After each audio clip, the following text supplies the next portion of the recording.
In today's exercise, I'm going to demonstrate a single arm dumbbell bench press. So when performing this exercise, first thing you need is a flat bench and one dumbbell, all right? So when performing this exercise actually activates the core because it's a unilateral exercise, also medial part of the chest and also the triceps. So the first thing I'm going to do is go ahead and demonstrate how you should look when performing the exercise when you're laid down onto the bench. So the first thing you want to do is go ahead and have your feet flat and placed onto the ground for stability.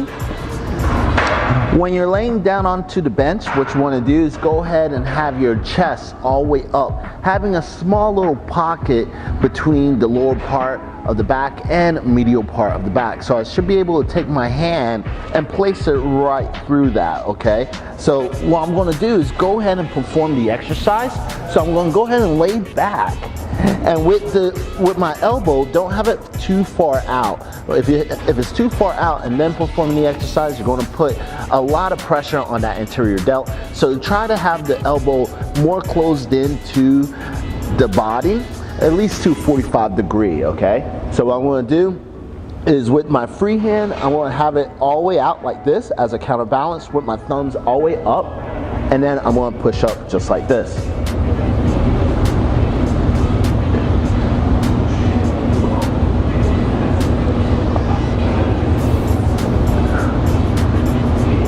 As you can see, I'm bringing the dumbbell to the midline of my body when I'm pushing up.